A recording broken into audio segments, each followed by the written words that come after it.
What's going on, everybody? ChazmaN here, and once again I am back at it. I am bringing you a brand new anime summary review video. This time we are finally going to be venturing into the world of DragonBallZ. I absolutely can't tell you guys how excited I am to finally kind of start this journey with you. Once again, I've said it multiple times, but I really enjoyed my kind of journey and path through the original Dragon Ball saga.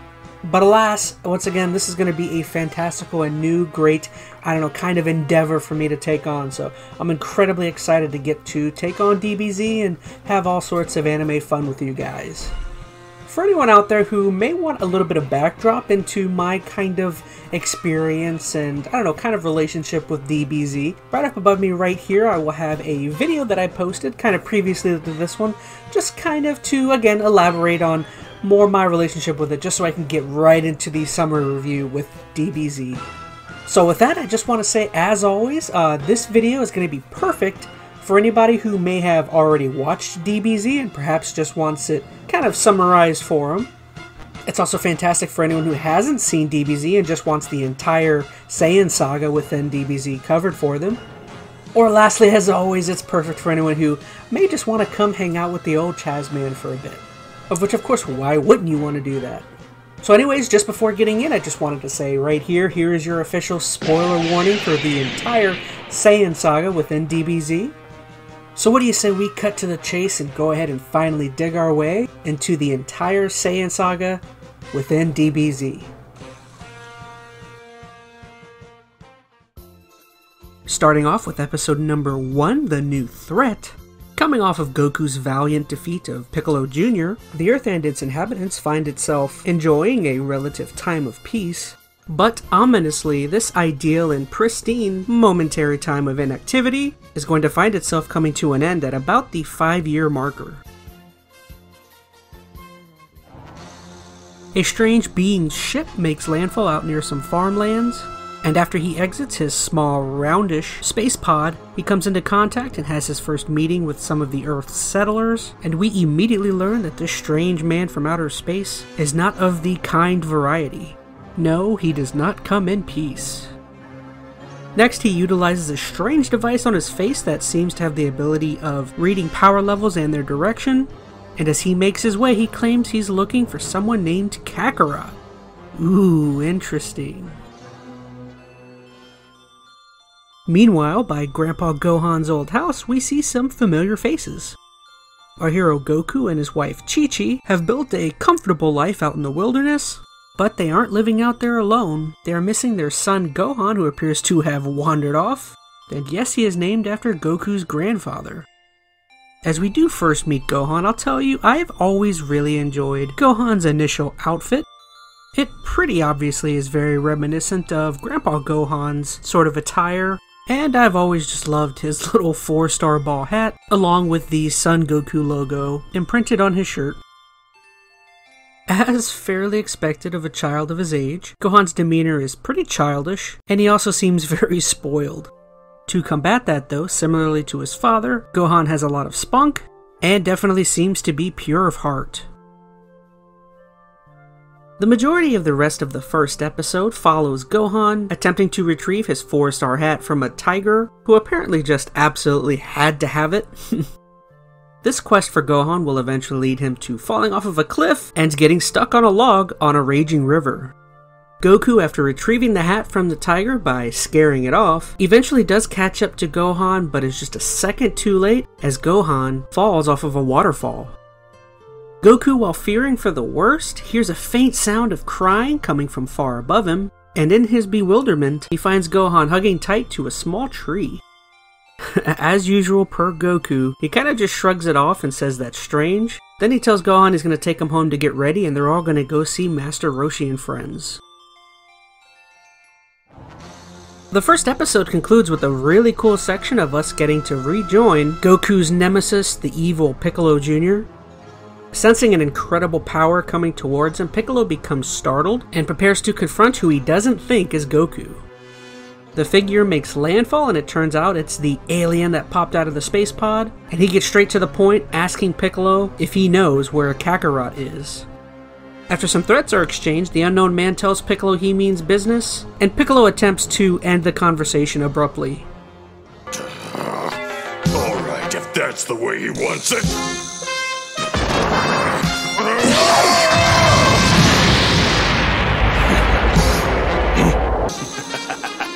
Impressive. You actually managed to singe some of my leg hair. But allow me to demonstrate a more effective attack. Before the alien can use an attack he calls the Double Sundae, his device picks up an even more powerful entity on the edge of its radar. The figure, convinced it's Goku, spares Piccolo and immediately takes off. As he is traveling, he has a bit of a soliloquy and informs us on some crazy revelations. He reveals that himself and this Kakarot are of a warrior race known as Saiyans. Kakarot as an infant was apparently sent to Earth on some sort of mission, and this alien figure is clearly unhappy that that wasn't completed. That's it, I absolutely need to know what happens next. Episode 2, Reunions. As our heroes start to arrive at the Kami house, we're immediately reminded by Master Roshi that some things never change. And the overall vibes all around are pretty merry, except for apparently Yamcha and Bulma being on shaky ground at the moment. As Goku and Gohan arrive, we are pleasantly greeted with a really adorable introduction between Gohan and Goku's past friends, and they learn some very interesting facts about Gohan. One being he's 4.5 years old, 2 being ChiChi really wants him to become an orthopedist and not learn how to train and fight, and most definitely the most prevalent, Gohan was born with a tail, making the crew kind of press Goku on whether he knows exactly what can happen, and Goku says no, he hasn't learned anything. As everyone is enjoying reminiscing on the past, the good feelings all around are suddenly halted. What is it? What, Goku? There's something bad heading straight for us. What? Are you sure, Goku? I'm positive. I've never felt a power like this before. Yeah, I feel it now too. There's nothing there, you guys. What is it? I've never sensed anything like this before. Such an awful power.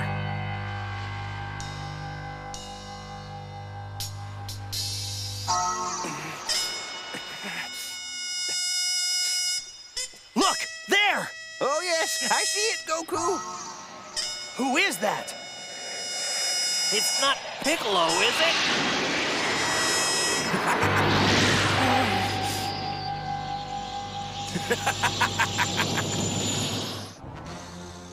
After the figure makes landfall, a standoff ensues.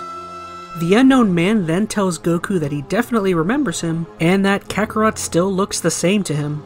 This causes a great confusion amongst the group, and Krillin attempts to escort the figure off of the island. Unfortunately for Krillin, his bravado only gets him smacked into the Kame house, revealing the mysterious man's tail. This surprise next leads us into a huge exposition dump, so ready or not, we're about to learn a lot. Essentially, with the help of Master Roshi, it is revealed that Goku pretty much, as a child with Grandpa Gohan, had an accident and fell and hit his head, causing him to pretty much forget that he was an alien, sent on a mission to eliminate all life on Earth. Post-accident, child Goku would eventually recover and otherwise turn into a very pleasant and loving child, eventually becoming the Goku that we all know. Then it happens. The mysterious man drops a bomb on everybody. You were born on the planet Vegeta. You are a space fighter, a Saiyan warrior, just like me. Allow me to introduce myself. I'm Raditz, your big brother. We sent him here. Kakarot was given specific orders to clear this world of its current inhabitants, a mission which he has failed miserably. Huh? You see, we Saiyans are sort of like planet brokers.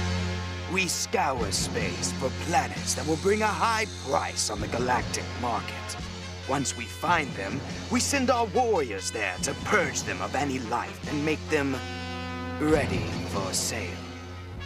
It's a very, very profitable business, and we take great pride in being efficient in our work.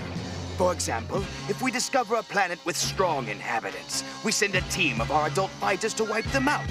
But for planets full of weaklings like this one of our babies is generally sufficient to carry out the order. After glaring over at Gohan, Raditz then becomes infuriated that Goku had his tail removed and claims that now Goku is unable to achieve his full potential. This leads us into another classic rousing speech from Goku of him telling Raditz to leave them alone, or else basically. Raditz, in an almost somber tone, has but just one more nugget for Goku. He can't leave Goku alone because, fairly recently, the entire Saiyan race became almost extinct when a giant comet collided with planet Vegeta's surface. This event of course killed almost every Saiyan in existence, save 4 according to Raditz. 2 other Saiyans that are unknown, and Goku and Raditz himself. So essentially Raditz's whole goal is to bring Goku back into the fold and reintroduce him into the family business per se. But of course, as you might expect, Goku is not agreeable with this happening, and Raditz counters with a retort that if Goku is not going to go, then he demands that Gohan take his place. Concluding episode 2, Raditz begins to walk towards our heroes, and defensive stances are taken. In an incredible flash, before Goku can react, he takes a big knee to the gut from Raditz, putting him almost down for the count, and allowing for Gohan to be swooped up by Raditz. Episode 3 picks right up with Raditz telling Goku that Raditz may change his mind and allow Goku to join them, but only if Goku goes and eliminates 100 humans and brings the bodies of the dead to the Kame House. Then and only then will Goku be allowed back into the fold. The last of Raditz's evil acts is to tell the group essentially that after their current job, Raditz has decided to have the Saiyans make Earth their next target. Then Raditz tells Goku that he has until tomorrow to get the job done, and quote, is expecting great things from Kakarot. Goku in a weakened state is prevented from following Raditz by the group, this forcing Goku to come up with a plan of attack. He decides his best shot is to attack Raditz and get a hold of his tail, but the only way he's going to achieve this is with some help. With Krillin and Master Roshi of course offering their support, what happens next for me personally is one of my all-time favorite moments in all of Dragon Ball. This also being the reason for the title of the episode being Unlikely Alliance. You'll never succeed. You're too weak.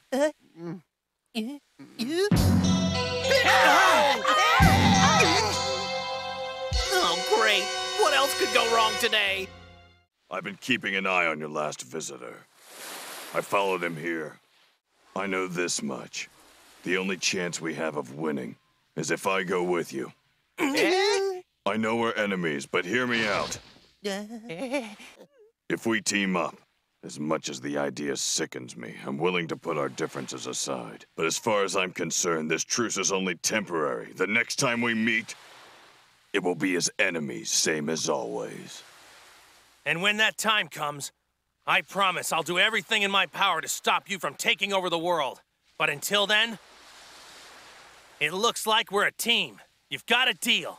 All right, then. Let's consider it done. And with that, Goku requests the Dragon Radar from Bulma in order to track Gohan's Dragon Ball hat, and he and Piccolo take off onwards to possibly the greatest battle of their lives. Master Roshi's excitement due to this team-up has always been something that I've very much related with as a viewer. It has always kind of given me a better perspective, I guess, on the original Dragon Ball show, and at least on my end, acts as the perfect bow on top to the Piccolo and Goku rivalry. Moving back over to Raditz and Gohan, Raditz gets incredibly annoyed by Gohan, and ultimately decides to gently throw his nephew into his ship in an attempt to drown out his crying. Immediately after, a sudden power level spike read on Raditz's scouter of upwards of 710 startles him, but just for a moment until he at least realizes it's coming from Gohan and his ship, so he initially thinks nothing of it until something gives him reason to. Raditz ignores another warning from his scouter, but when Piccolo and Goku unexpectedly show up, he realizes the power picked up by the scouter coming from Gohan was no fluke. With this known now, unfortunately for Raditz, it's going to be something he cannot attend to, for at the moment he's about to have more pressing matters. Cue the awesome superhero landings. After a bit of back and forth between the two sides, it becomes clear to Raditz that Goku has no intention of doing what he wants, and Piccolo and Goku begin to free themselves of their weighted clothes, showing Raditz that their power levels have increased as well. before this inevitable skirmish ensues, Goku throws in a few last-minute verbal jabs in at Raditz, essentially disowning him as his brother, and questioning Raditz's battle intelligence, which almost seems to injure Raditz more. All of this sending Raditz into only one conclusion. You know what?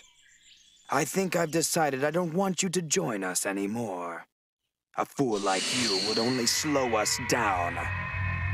You're a disgrace to all Saiyans! Now prepare to die!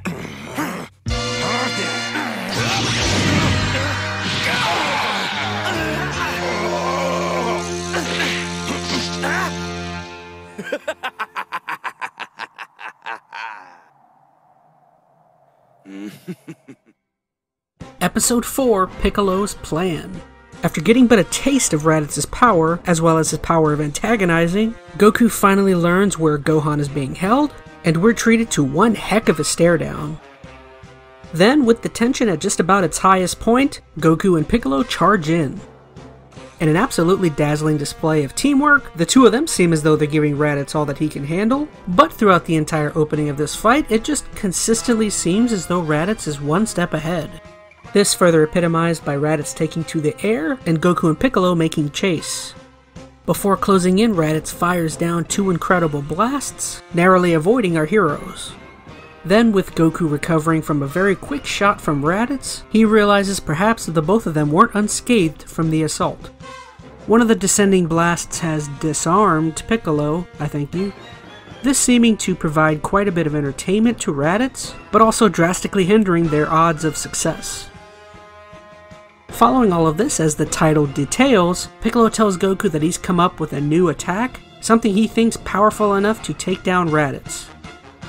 Additionally, he says that the attack was actually going to be meant for Goku, but he basically has no choice but to try it, and unfortunately for Goku it takes 5 minutes to charge up, so Goku is going to have to stall Raditz. A bit of a ways into Goku's venture into stalling for time, there is a really cool moment of Raditz realizing that Goku and Piccolo have been pretty much hiding some of their power all along, this kind of proving that the Earth's protectors are more powerful than Raditz thought, and also showing him that his scouter cannot totally be relied on. Following that, with Goku failing on his attack, he gets pretty brutally punished for it by Raditz, and as he closes in, prepared to ultimately finish off Goku, he realizes somebody is ready to introduce him to their new attack.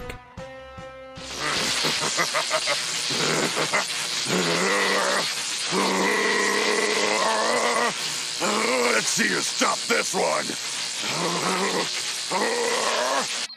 How foolish! I underestimated these guys! Power level 1330! I can't block that!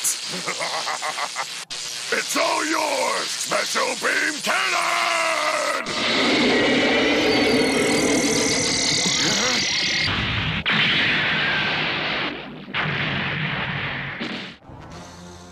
Once the smoke cleared after Piccolo's incredible attack, it seems Raditz was able to squeak by with only minor damage.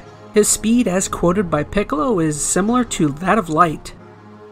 Following this development, Raditz really does not appreciate what just happened to him, and says that he wishes to reintroduce Piccolo to the attack he was going to show him in their first meeting. But before Raditz is able to get off his double sundae, Goku is able to sneak up behind him and grab him by his tail, saving Piccolo. This one major weakness of Saiyans, which is something that was learned from OG Dragon Ball from Goku, is something that gives our heroes their first advantage over Raditz.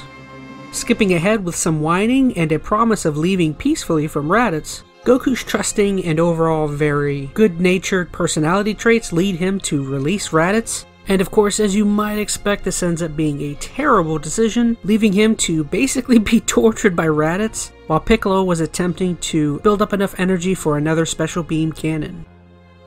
As episode 4 draws to a close, this is another one of my all-time favorite DBZ moment type things. Apologies, I love DBZ.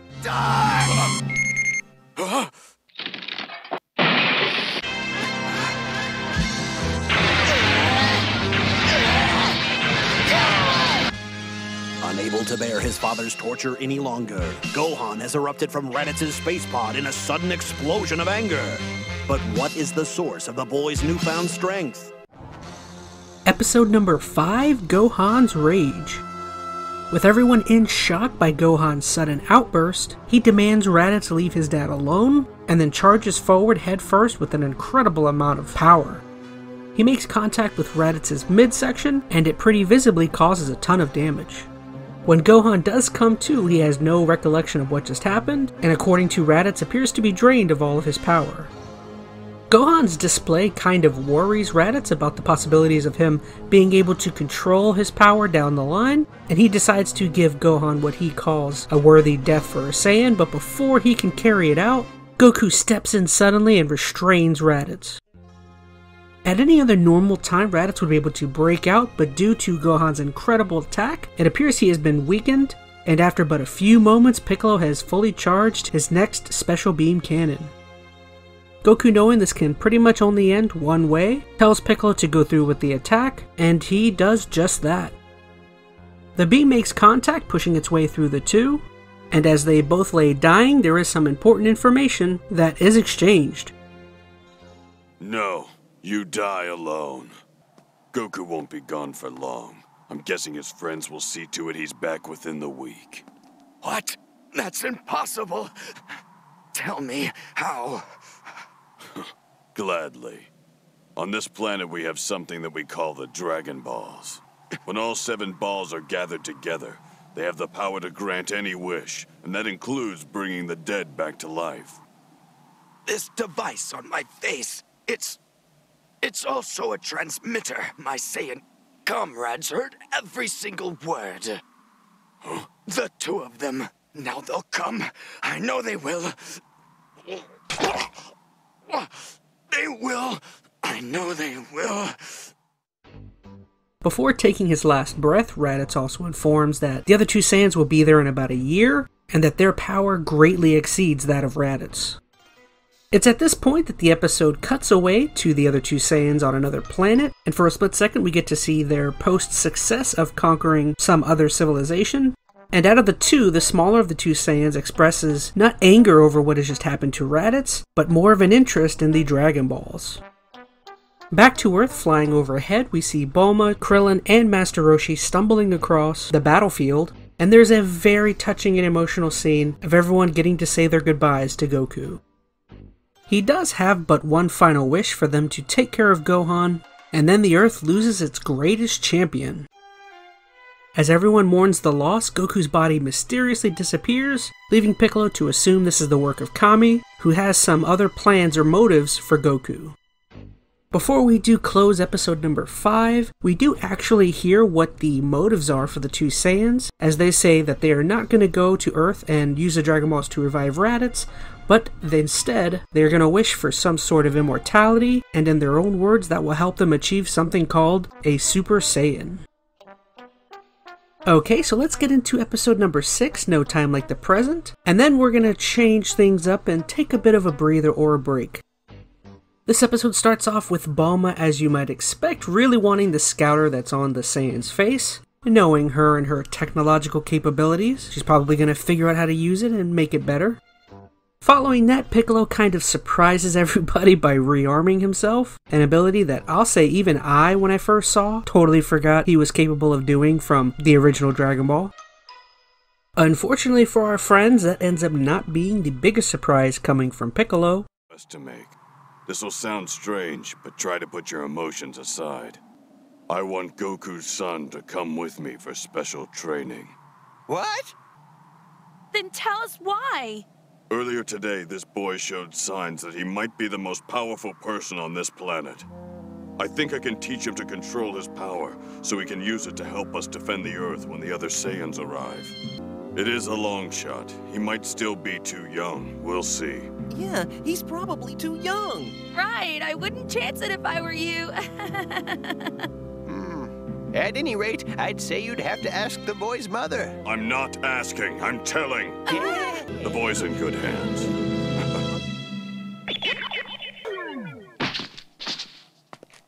When you wish Goku back, tell him he can look forward to seeing his son 1 year from now. I'll do what I can with this pampered kid.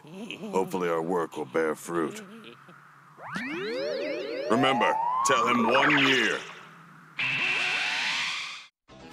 What comes up next is a really fun and interesting direction for the Dragon Ball series. We get to join Goku on another adventure in something called the Otherworld, or basically just the Afterlife. This place holds all sorts of people and creatures that have passed on, and also contains many of the great deities that watch over the cosmos. Kami's plans with bringing Goku to this place is essentially to ask someone called King Yama, who I guess almost acts like an advisor or doorman into the next life. In a way, I guess I kind of look at him as maybe Charon of the afterlife, if you're familiar with Greek mythology.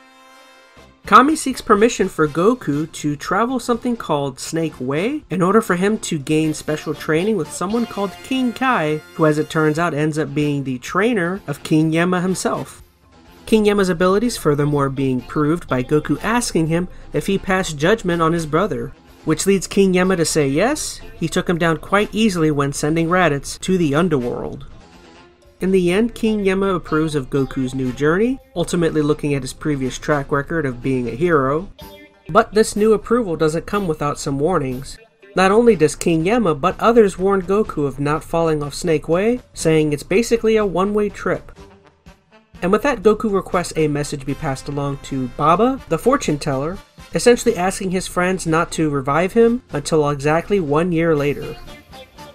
The final section of this episode consists of Piccolo essentially informing Gohan of everything that has happened, including the new threat with the Saiyans, and unfortunately his father's death. As you might expect, Gohan takes this news fairly hard and downplays the limits of his capabilities, and when he does this, Piccolo becomes determined to prove him otherwise. Hey, what are you doing? No! Put me down! I don't want to see my power! Put me down!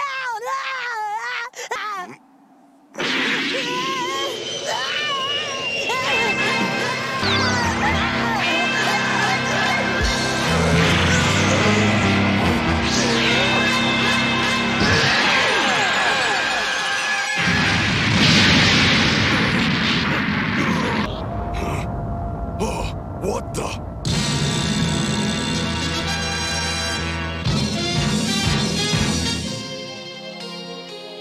I don't believe it. His power is even greater than I imagined. How ironic. To defeat the Saiyans, I must now teach the son of my enemy to harness a power that could one day be used to defeat me.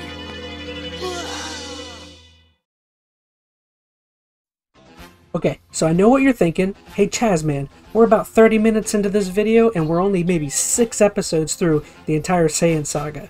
Well, fret not, for remember how I said a few minutes ago how we're going to take kind of a break? Well, what I'm going to do is reintroduce something that I did in some of my later Dragon Ball Saga videos, and we're going to rapidly summarize and make our way through a crap ton of episodes. Now, just in case you are wondering, this is going to encapsulate episode 7 all the way through 17. Now, in case you're wondering why I'm doing this, a lot of these episodes, in my opinion, are very filler-oriented and aren't super necessary in terms of making our way into the real meat and potatoes of the saga.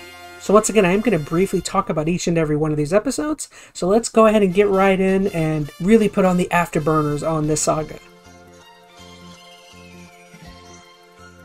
Alrighty, getting right into episode number 7, day 1. It's a fairly entertaining episode beginning with Gohan's training, where instead of beginning with any physical activities, Piccolo tells Gohan his first task is to survive in the wild for 6 months.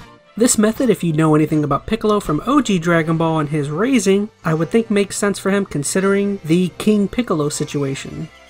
This episode also has a really cool dialogue exchange between Kami and Mr. Popo, where Kami talks in depth about Piccolo's sudden personality change, as well as the idea of Piccolo taking on this venture because he and Kami sense their inevitable doom coming a year later.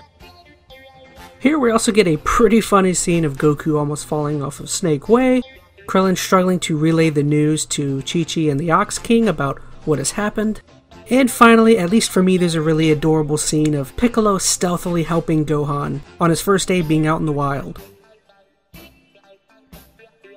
Now, episode number 8, Gohan Goes Bananas, in my personal opinion, is fairly important in terms of what happens, but isn't necessarily the most exciting episode in the saga. About half of the episode is comprised of Krillin kind of bailing on further telling ChiChi and Ox King on what has happened, this causing ChiChi to rampage her way all the way to the Kami house, looking for answers.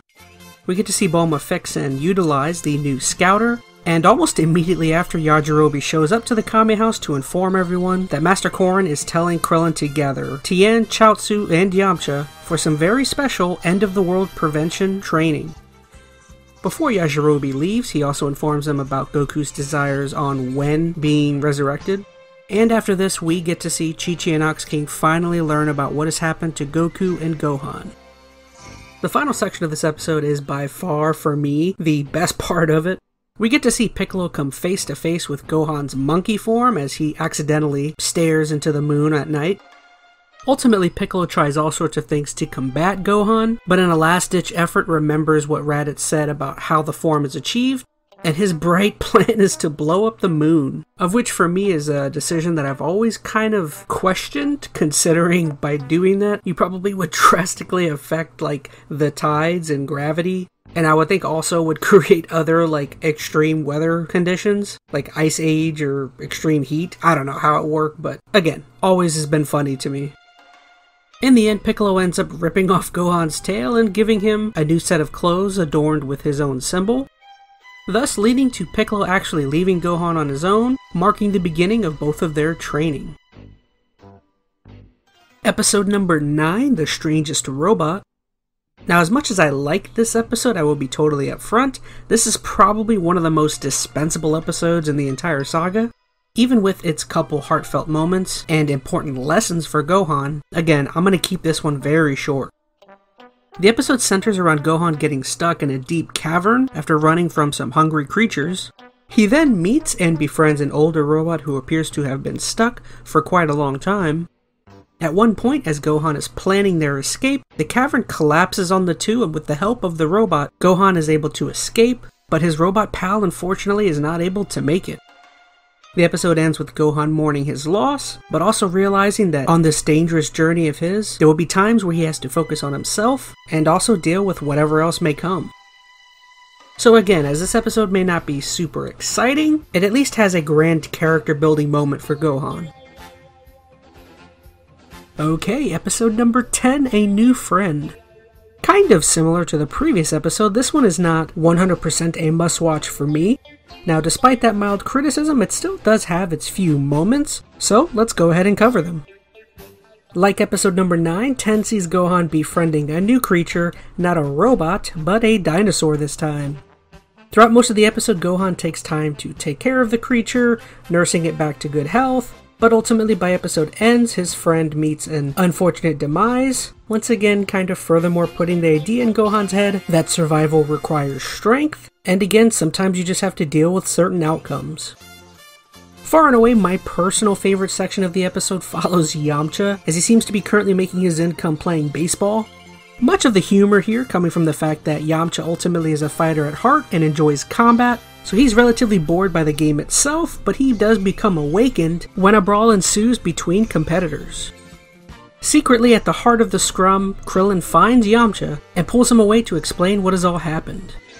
With Bulma being there due to their recent breakup, you definitely get the sense that Yamcha is not willing to go, but ultimately when the idea of training with Korin is brought up by Krillin, Yamcha almost seems to completely forget about that whole situation.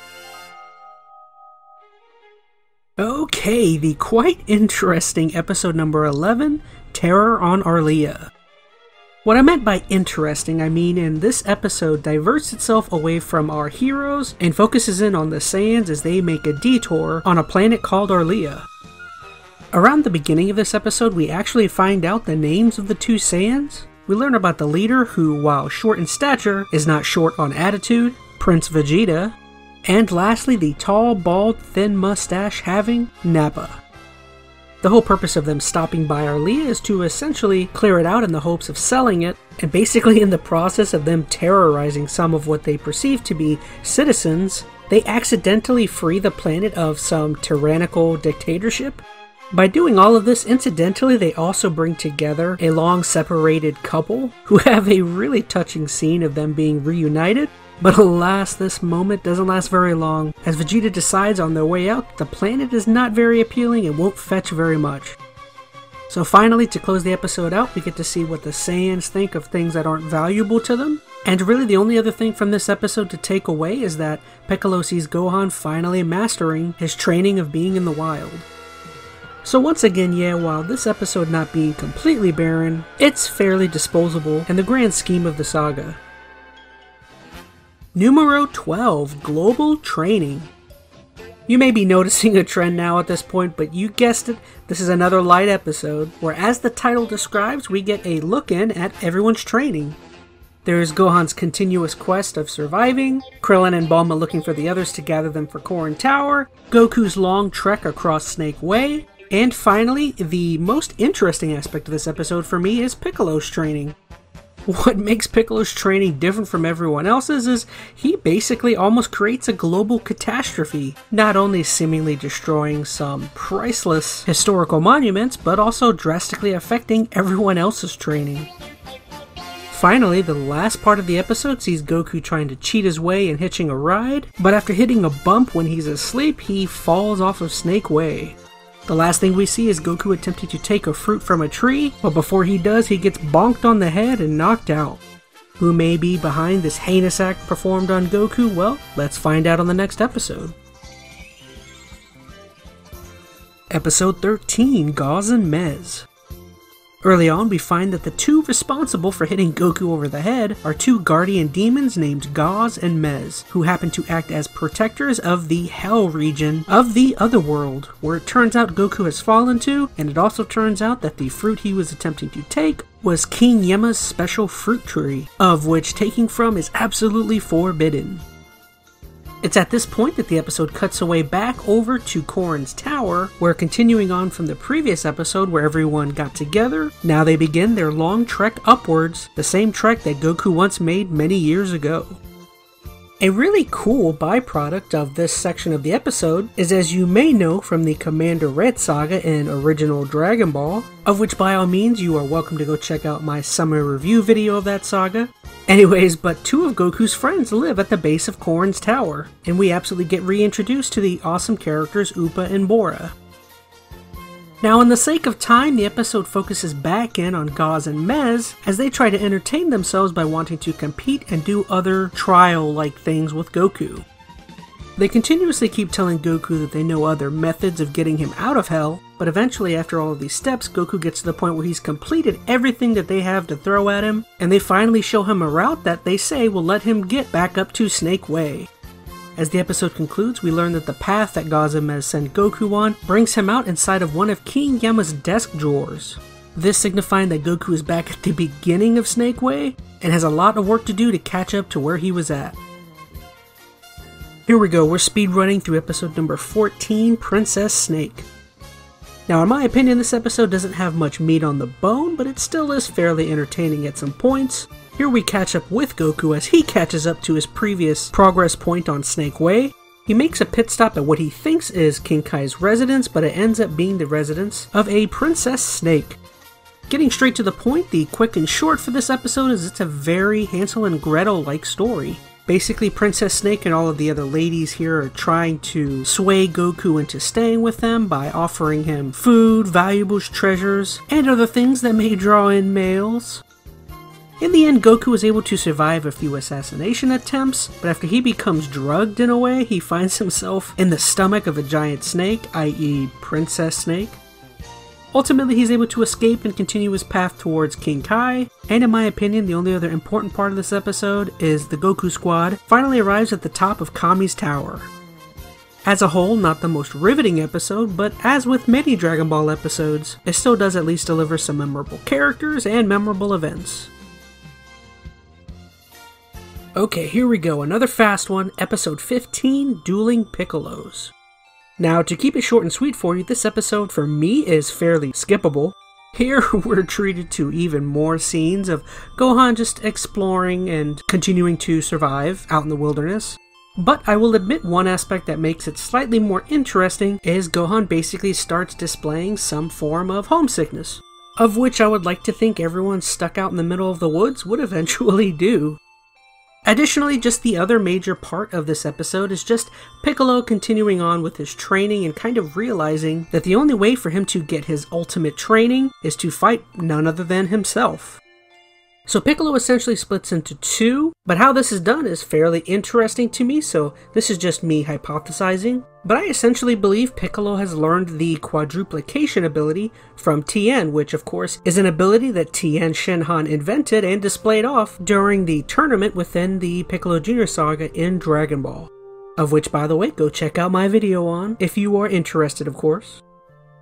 Finally, the episode ends with Gohan ipso factoing his way out into the middle of the ocean, and during a storm he basically gets lost out at sea, leading to Piccolo being unable to find him after sensing his trouble. Alright, now we're nearing the good stuff in this saga. Episode 16, Plight of the Children. This episode, in my opinion, is, you guessed it, once again, not super action-packed. But what it does make up for is us getting to see an even more continuation of the maturing for Gohan. The episode begins with Gohan coming to on a beach, and he is greeted by essentially a family of orphans who find themselves in their predicament due to a tidal wave that I believe recently hit their town and unfortunately killed a lot of people. Throughout the episode, Gohan befriends and gets to know many of the orphans. Additionally, there are also a few moments where he helps them almost fight off a group of workers from a nearby orphanage who of course know about the children. So the episode definitely paints these orphanage workers as the villains, but by episode's end, when the leader of the orphans, a kid by the name of Pigaro, finally allows the social workers to successfully take the children, it definitely seems that this happens because Pigaro, after hearing Gohan talk lovingly about his family and his parents, Pigaro feels guilty about the children not having normal lives. So in the end, Pigaro goes off on his own world-exploring adventure, and Gohan finally arrives to his house. And this section by far to me is the best part of this episode. So what's your mom like, Gohan? I think it's great that you have a home. Keep it up, huh? There's a whole world out there.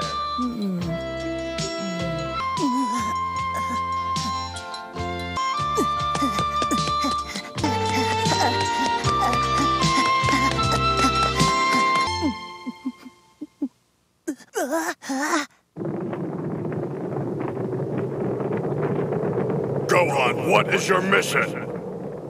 Say it! To prepare for the Saiyans, to fight! And to beat them! Then let's go back. Right! That's the way, Gohan. This isn't the time for a family reunion because danger is approaching fast. The final episode for this grouping, Episode 17, Pendulum Room Peril. Now this episode just details an additional layer of training for all of our heroes as they prepare for the Saiyans. Piccolo relentlessly wails away on Gohan, trying to reenact what the Saiyans will end up doing in their fight. And back at the lookout, Krillin and the gang ask for a similar training that Goku got when he was there, leading Mr. Popo and Kami to introduce them to something called the Pendulum Room. As described by Mr. Popo, the Pendulum Room just acts as a place that can kind of show someone any time frame desired, past, present, or future, in the form of a sort of simulation. As for our heroes, they get shown some sort of post-apocalyptic world that was dominated and taken over by two Saiyans from a different era. Throughout most of the episode, our heroes fight these two Saiyans but are slowly whittled down one by one, and once their defeat is complete, they are pulled out of the simulation and are told by Kami that the two Saiyans on their way are twice as strong as both of the Saiyans they just fought. Finally, the episode ends with Kami and Popo giving our heroes the chance to turn back, of which we all know that is something that they absolutely cannot do. It's at this point that the Saiyan Saga begins to pick up a bit of steam. Look at this owl wearing a hat! Episode 18, The End of Snake Way. Similar to Episode 8, Gohan Goes Bananas, this episode sees Gohan once again transform into the Great Ape form for Saiyans, and Piccolo once again has to deal with it. The happening is 100% coincidental, seeing as how they set up their training grounds near Goku's original landing pod when he was a child, which somehow still has power and is still giving off a message of, "Wake up, Kakarot, you must destroy all life forms." So the pod projects out a fake moon, and this causes Gohan to turn feral and makes his tail grow back. Failing to prevent the transformation, Piccolo struggles when dealing with the ape, and before long he figures out that the ship is the one causing him the headache, this leading to its destruction and the removal of Gohan's tail once again.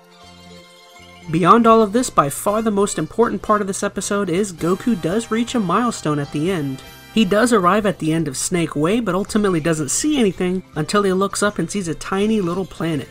After leaping and getting incredibly close to the orbit of the planet, Goku gets sucked in by its super powerful gravity and realizes it's going to be more trouble than he thinks even just moving around. With some adjustments, he's able to achieve some movement, and after a bit he discovers a monkey whom he believes to be King Kai. As claimed by the narrator, Goku monkeys around with his new friend, and before long a brand new character shows up to break up the entertainment. Could this character actually be King Kai? Well, let's find out on the next episode. As we begin to move into episode number 19, Defying Gravity, we learn early on that this new figure in front of Goku is actually the real King Kai. Who he was dealing with before was King Kai's friend Bubbles, and as the introductions continue on, Goku finds out about all of this strange teacher's quirkiness and unique character traits. A big one being that he absolutely loves jokes and demands that Goku must make him laugh before he can start any sort of training. The two of them have quite the humorous exchange, which ends with Goku being able to successfully make him laugh. King Kai does eventually let us in on the fact that he does believe Goku has incredible potential, seeing as how he told Goku that the planet currently has 10 times the gravity of Earth, and just the mere fact that Goku can move around at all surprises him. Just before beginning training, Goku fills in King Kai on what the situation is with the Saiyans and Earth, and King Kai tells Goku that in order for him to even stand a chance against these two warriors, he's gonna have to become even stronger than the Kai himself.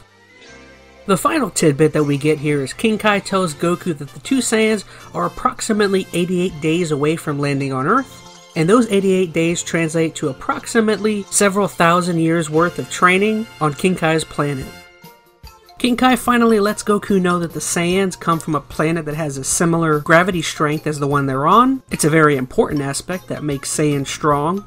Then Goku finally gets his first lesson from King Kai: catch bubbles. Skipping ahead towards the end of the episode, Goku eventually succeeds in catching bubbles, but I'll be honest, there is one other small section that is by far my favorite of this episode. It's moments like these that make me really love the early on days of some of the DragonBallZ timeline. Hey Piccolo, is it really true that you fought against my father a long time ago? Yes, but that fight's not finished yet. I have to take care of these two Saiyans first, then your father's next on my list. You don't have to fight my daddy. There's no need to now, because I can tell that you've changed and you're not such a nasty person anymore. You're like one of the family now. Yeah, you're kind of like my big green uncle. You talk way too much, kid. Be quiet and go to sleep. Tomorrow's lesson's gonna be the hardest one you've had yet. Good night. Big green uncle. Episode number 20, Goku's Ancestors. Now, pinch me if you've heard me say this before about an episode, but this one doesn't have a heck of a whole lot that happens in terms of action, but what does separate this episode from many of the others is this one is totally exposition heavy, meaning we're all about to get a huge informational and lore dump. Before that happens, Goku is given his second task from King Kai, which is to take a giant mallet and hit a new character introduced named Gregory, who, as quoted by Goku, looks like a little grasshopper man. Gregory's abilities appear to be he's incredibly fast, can fly, and can basically teleport around.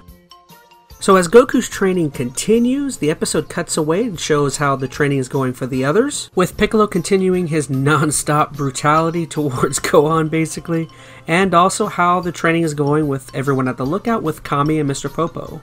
But when we do cut back to King Kai's planet, things begin to get a little bit more serious during a little break time for Goku. Yes. Now, a long time ago, before you were born, there were two tribes that lived on planet Vegeta. There were your ancestors, the Saiyans, and the other tribe was known as the Toughos. Now, the Toughos were a so-called advanced civilization. They had long ago outgrown energy sources which polluted their planet and were enjoying health and prosperity. Not far from the big cities, in the arid wastelands of Vegeta, the Saiyans lived in primitive fashion. They loved to fight. Because they were so few in number, the Tuffles never worried about the Saiyans. That is until the day they attacked. And so the Great War for Planet Vegeta began. The Tuffles had technology on their side. They had devices that measured their enemy's fighting power and advanced weaponry which they used to hold the Saiyans at bay. And just when it seemed that there was no end in sight to this horrible war, something happened on Vegeta that only happens there once every 8 years. There was a full moon, a decisive factor in the war for Planet Vegeta. As you must know, Saiyans have the ability to transform into huge ape-like creatures when the moon is full. It didn't take long for these monsters to destroy the Tuffles and their advanced civilization. But then a new problem began for the Saiyans. Without the technology of the Tuffles, the Saiyans couldn't travel in space. I'm sure you've heard the joke, how many Saiyans does it take to build a rocket ship? Well, not far away, the Saiyans met the Arcosians. Now, the Arcosians had money and technology, but the planet Arcos was a dump, so they hired the Saiyans to conquer a planet for them. An unholy partnership was formed. With Saiyan might and Arcosian ingenuity combined, they formed a fleet of planet pirates. The plan that these two sinister races hatched meant that there was nothing they wouldn't do to achieve their goals.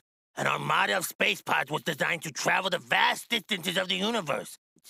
You see, like Earth, the planet Vegeta also had a guardian. This good man used his power to attract a vast system of meteors to the planet. He could no longer tolerate the horrible burden of the Saiyans' dark deeds, so he brought destruction upon the planet, which was plagued by the weight of its inhabitants' evil. Planet Vegeta was demolished. It got kind of a major spanking, you could say, except with meteors. Only 4 Saiyans survived the destruction of Planet Vegeta, and you are one of them. No! There are a few more important points left to the episode. One being Kami tells the Earth's defenders that they have learned all that they can from Kami and that it's time for them to return home. 2 being Goku successfully tagging Gregory with the hammer, thus leading to King Kai being very excited to teach Goku something called the Kaioken technique, of which apparently is something none of his past students have been able to learn.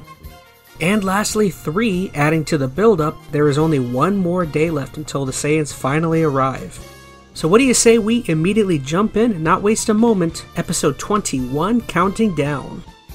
Things begin to ratchet up here, and even before the episode even officially begins, we learn that Goku has officially surpassed King Kai in terms of skill, and once again we're reminded of the stakes. The 2 evil Saiyans are on their final approach to Earth. The invasion begins today. Before Goku can officially complete his training with King Kai, he's asked to repeat his 2 original tasks of dealing with Bubbles and Gregory, 2 things in which Goku passes with flying colors, astonishing King Kai with the speed in which he finished the tasks. Lastly, Goku is directed to perform an attack that he has learned through his training with King Kai. It's an ability called the Spirit Bomb. This bomb is essentially generated by its user borrowing energy from life, plants, and even the planet itself. So you can imagine that the strength of this ability is pretty astronomical. Get it? Astronomical? Planet? Alright, I'll stop. Once again, this is something Goku surprisingly completes pretty easily, and King Kai warns Goku of the ramifications of this ability being misused. It could easily destroy Earth if not used right. Goku then agrees to not use the Spirit Bomb and only stick with something called the Kaioken that he also learned. Then adding to the tension, we find out that King Kai actually got his calculations wrong as to when Goku needed to go back. So it becomes time to hit the afterburners on Goku's return, starting with first telling Roshi and the group that it's time to wish him back with the DragonBalls, and this is done in an extremely humorous fashion with Goku talking to Master Roshi through King Kai, while Master Roshi is doing some dirty business. With the message received, Bulma gathers the Dragon Balls and everyone calls forth the Eternal Dragon to complete their wish, but before they can do that, Oolong, being the total coward that he is, he tries to squeak in a little wish pertaining to destroying the Saiyans before they get there, and needless to say, the dragon says he cannot fulfill it because that ability surpasses the power of the creator of the Dragon Ball, so it's something he cannot do. So Roshi corrects everything and wishes Goku back to life, this causing Goku's halo to disappear. And next he is gifted with a new combat gi, containing all of the same features of his previous outfit, only it's adorned with a new symbol of King Kai on the back, adding to the turtle hermit symbol on the front. So Goku begins his return trek through Snake Way on his way back to Earth, this approximately taking him 2 days, of which sounds like a real problem for Earth, seeing as how, dun dun dun, the Saiyans have finally arrived. They make an absolutely disastrous landing, terrifying the people of East City. The following episode, number 22, The Darkest Day, kicks off with the Saiyans making an immediate introduction by committing the most heinous of acts. Nappa, with a quick movement of his fingers, rips an entire hole into East City, killing countless people. The effects of this attack are felt by our heroes, as well as Nappa's buddy Vegeta, who seems a bit upset that Nappa possibly could have destroyed a Dragon Ball in the chaos. Nappa and Vegeta then immediately pinpoint the highest power levels being Gohan and Piccolo, and begin to make their way there, as well as the other Z Warriors. On top of Roshi's gang, other governments as well as news stations begin to learn about the devastation in East City. Then Piccolo begins to prepare Gohan, for he can sense that the Saiyans are near, of which of course is an awesome scene, and something I've always appreciated even about this part is I've always really loved how Toriyama even shows that the wildlife and other animals on Earth can sense the coming danger. It's a very small detail, but something I very much appreciate. With Krillin joining the party and there being very little time for small talk, the Saiyans finally arrive at their destination, and a tense standoff ensues.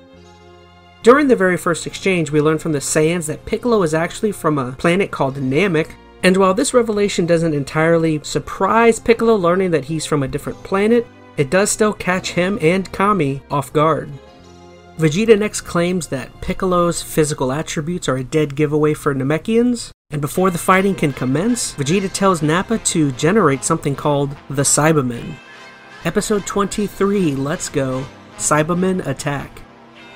With Nappa having planted the seeds of battle, 6 tiny green monstrosities sprout up from the ground, and menacingly look to take the fight to the Earth's warriors. With the fight underway, Gohan's inexperience leaves him a bit flustered and unsure of himself. Luckily he does have Piccolo and Krillin to protect him and also kind of build his spirits up during a momentary lapse in the fight, and just as Gohan is resetting himself, Chiotzu and Tien join the battle. After Nappa begins to tire of the introductions between Tien, Chiotzu, and Goku's son, he once again orders the Cybermen to attack, and one more fighter decides to interrupt the proceedings. Yamcha joins the group, and the stage is set. With the battle now being an even 6 versus 6, Vegeta proposes a bit of a game where each fighter goes one-on-one versus each Cyberman, and while the idea infuriates Piccolo, Krillin insists it may be a good idea in order to stall for time so that Goku may catch up. Tien becomes the first one to volunteer to fight, claiming it'll be a great warm-up, and after Vegeta chooses his Cybermen for the matchup, Nappa takes a moment to deal with some media members on a nearby helicopter, this being his second time trying to ward off people from interfering in the battle.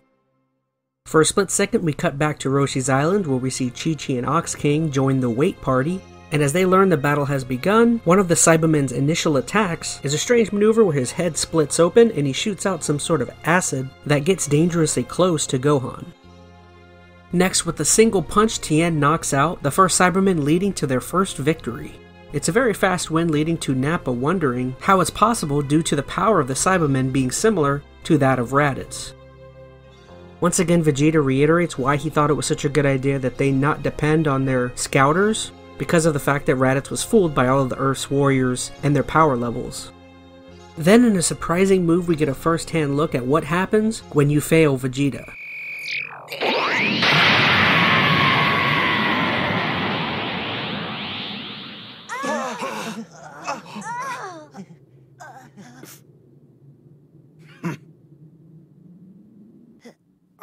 I don't understand.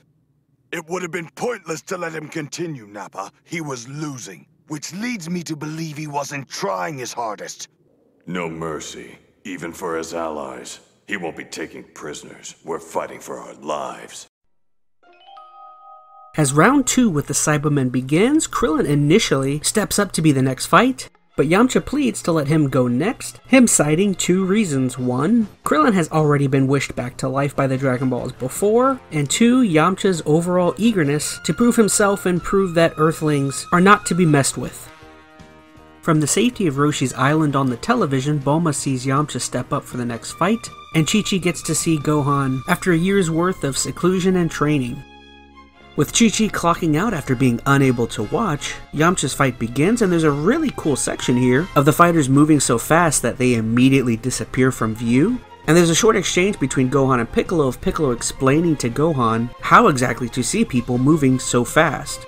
Once again, it's moments like these that really make me love the early days of Dragon Ball and Dragon Ball Z. I do remember as a young kid hearing these explanations and attempting to follow through and reenact them myself. Spoilers, EnteR ChazmaN was a nerd as a kid. So with Gohan able to keep up with the fight, Yamcha at one point is able to put the Cyberman down in what looks to be a grand victory for him. Unfortunately for Yamcha, just before he begins to celebrate his win, the Cyberman springs up from the ground and locks him up in an almost bear hug. Then in awful fashion the Cyberman kamikazes itself, killing Yamcha and creating one of the more memorable and honestly memeable moments in all of Dragon Ball Z. You would be very hard pressed to talk to someone who really likes anime and doesn't get a good laugh after talking about the Yamcha death pose. Of which I should say in this context shouldn't really be funny, because this event really impacts Bulma, and also Krillin, who in a fit of rage means to take on all of the Cybermen by himself. It's a really great setup for the next episode. Speaking of which, episode 24, The Power of Nappa. With the sense of sorrow still overflowing on the battlefield and Roshi's island, the Saiyans antagonize our heroes after their loss, this sending Krillin into a counter-offensive attack involving him charging up and sending a blast towards the Saiyans that he then is able to pull upwards and almost causes it to splinter and rain down upon the remaining Cybermen, killing all but one of them. The lone surviving Cyberman attempts to make a sneak attack on an unsuspecting Gohan, but in pretty awesome fashion is subdued by Piccolo, and let's just say Piccolo shows him his dissatisfaction with the Cyberman's decision. When the smoke settled after Krillin's incredible attack, we learn the Saiyans are in fact intact and unfazed by the showing. And as their sick game has basically ended, Nappa offers to be the first to fight the Z Warriors. It's a request that Vegeta happily obliges. Before Nappa's onslaught, he's demanded by Vegeta to leave Piccolo to die last so that they may ask him about the Dragon Balls. Then he makes a charge at Krillin but is distracted by Piccolo, and Piccolo is thrown aside fairly easily. This initial outburst is only the tip of the iceberg when it comes to Nappa's power, and Dr. Nappa begins to show his true colors by powering up in a dazzling display that not only electrifies our warriors but the planet itself. Once at full power, Nappa begins to choose who his first victim will be, and he lands on Tien, who makes a grave decision by attempting to block one of Nappa's first attacks that has so much juice behind it that it takes off Tien's blocking arm. It's a pretty gruesome scene that leads to Vegeta delivering a pretty solid rim shot.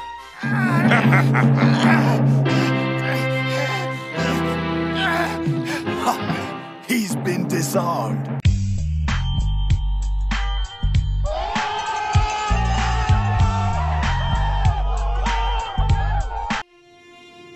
With one more flying kick, Nappa is able to put Tien down, but not quite out.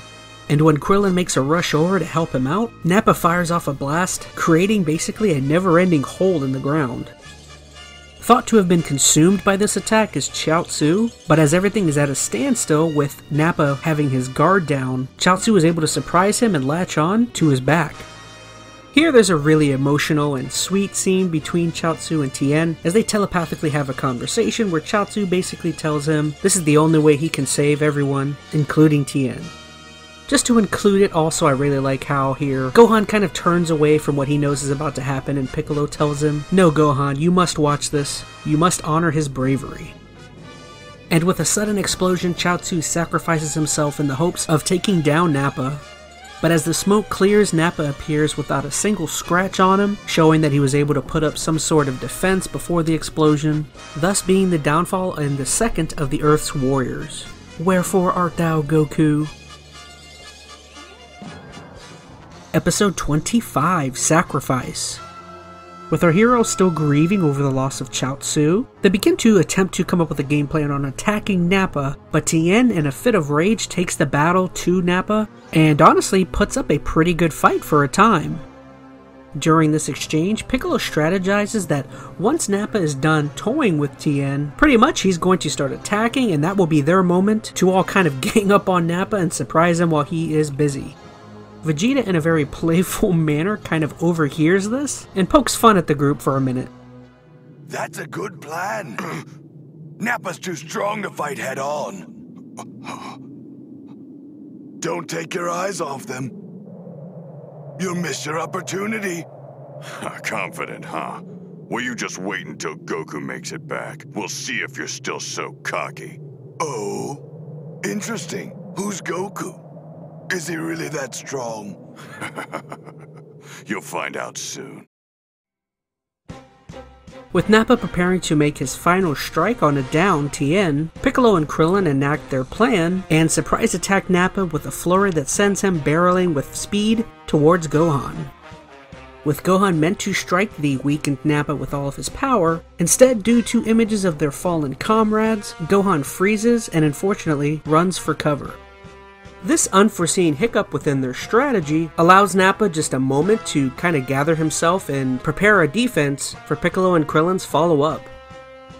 Skipping ahead in the episode just a bit more, there's a lot of heavy combat between Piccolo, Krillin, and Nappa, and our heroes try many different abilities within the fight, but after some time there comes a point where you see a downed Tien begin to start seeing Chiotzu, and he begins to kind of talk with him, and kind of just think about all of the different moments and times that they've had over the years.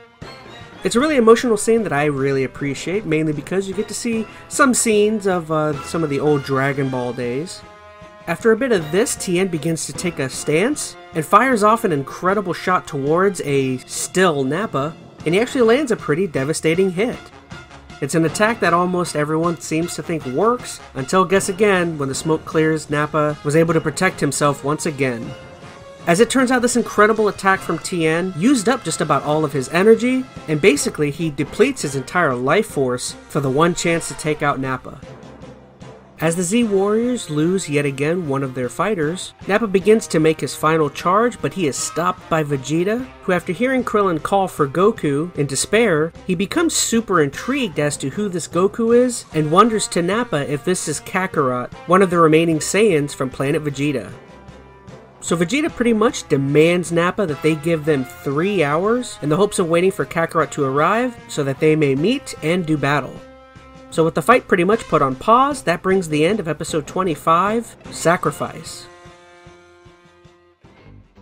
As we move into episode 26, I'm going to be rather quick with this one, and mainly just mention a few of the most important points and events from the episode. This is due to the fact that for the first time since episode 17, in my opinion, this episode is not really required to have a full grasp of the saga. So anyways, let's get into episode 26, Nappa's Rampage. Here we learn in an admission from Vegeta towards Nappa that the main reason that they are stalling for time and waiting the 3 hours is because Vegeta wants to kill all of Kakarot's friends and family in front of him in order to teach him a lesson about turning his back on the Saiyan race. Additionally, during the respite, there's a pretty funny back and forth between Gohan and Nappa where Gohan pretty much calls him smelly, and alas, ultimately this downtime kind of gets Nappa pretty restless, and ultimately he becomes blood hungry.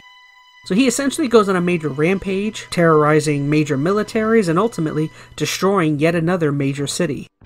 At the very end of the episode though is where things begin to start getting good, and we see Goku finally reach the end of Snake Way and get to the check-in station, where in an incredible flash he meets up with Kami, and they both quickly vanish in front of King Yama back to Earth. Then Goku acquires a bunch of sensu beans from Master Korin, and rapidly he rushes back to battle. And that is where the episode leaves off. Alright everybody, we are almost there. Some of the best parts of the Saiyan Saga are on their way, so let's go ahead and quickly touch on episode 27, Nimbus Speed. At the beginning of the episode, Piccolo strategizes and institutes a brand new game plan with Gohan and Krillin. Krillin is to attack and distract Nappa as Piccolo gets behind and grabs his tail, a pretty thought to be weakness within a Saiyan's anatomy, and as Piccolo has Nappa's tail, Gohan is to attack him head on, earning them their victory. As they do put plan to action pretty successfully, Nappa at the last moment seems to be unfazed by the grab, and rains down an elbow upon Piccolo's head, knocking him out. With Vegeta being humored by this plan, he lets everyone in that he and Nappa overcame this weakness a long time ago. Then, with Piccolo neutralized and out of the way, Nappa takes his fight to Gohan and Krillin makes the decision to display a brand new ability that he has yet to show anyone. He calls the attack his Destructo Disc and begins to charge up.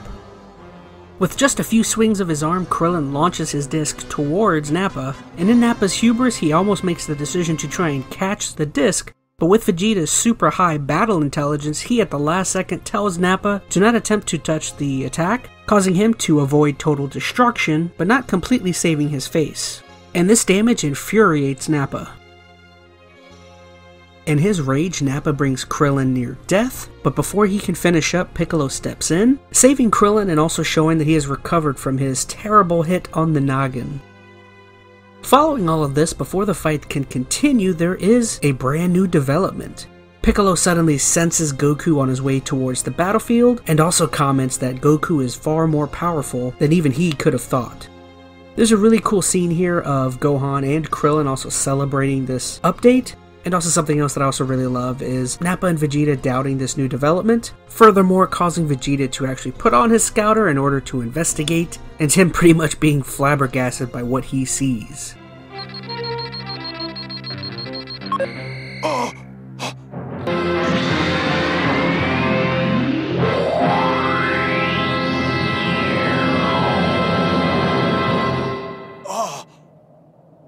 Vegeta? Hey, Vegeta! Snap out of it! You look like you've seen a ghost or something! Come on, don't tell me there's some sort of truth to what these fools are saying! Something is definitely headed this way. But it can't be, Kakarot! The power level's too high! Whatever's coming has a power level of 5,000. What?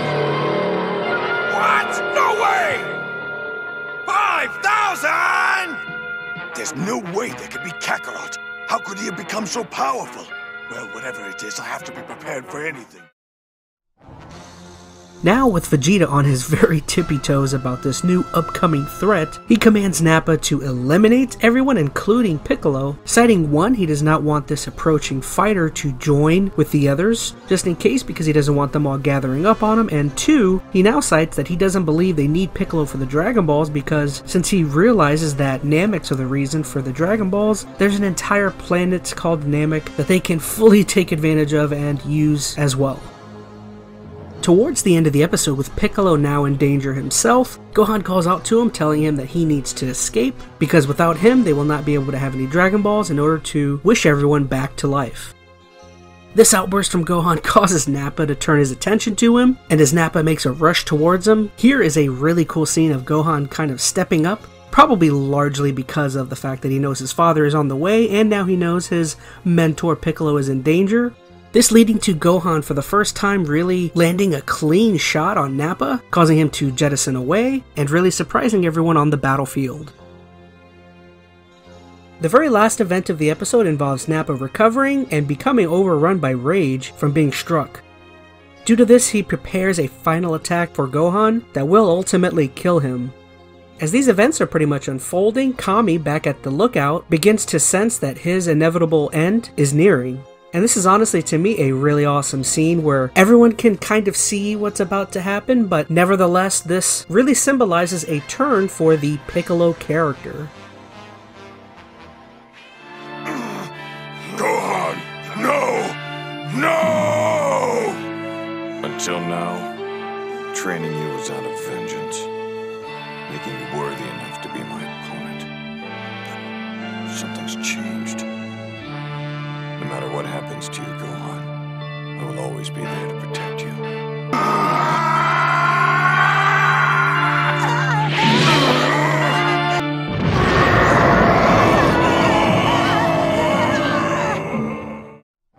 Okay, we are moving on into episode 28, Goku's Arrival.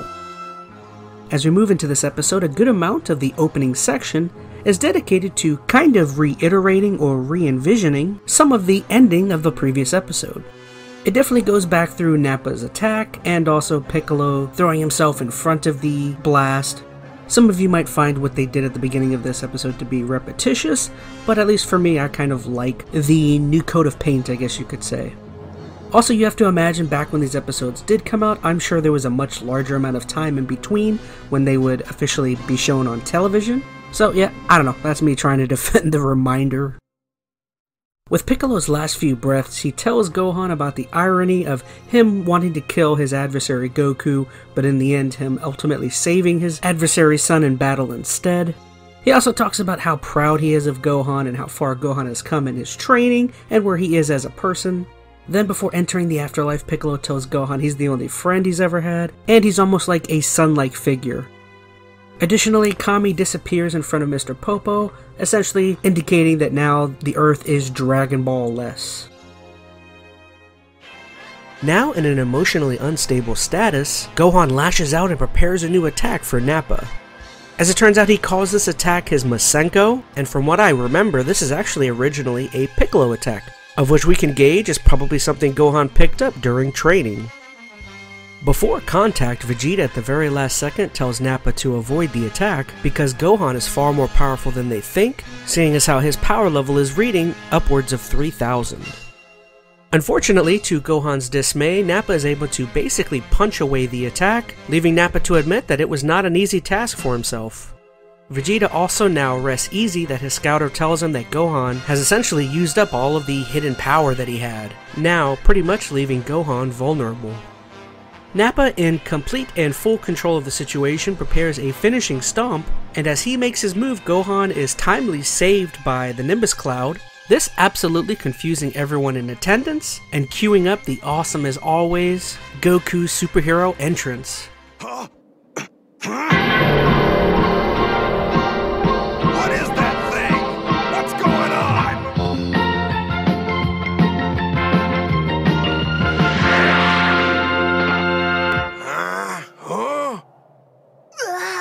Daddy! It's Goku!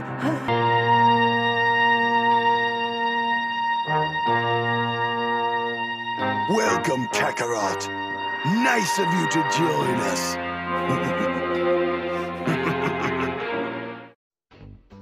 As Goku enters the battlefield, he's extremely dismissive of Vegeta and Nappa at first, and really only engages with Gohan and Krillin.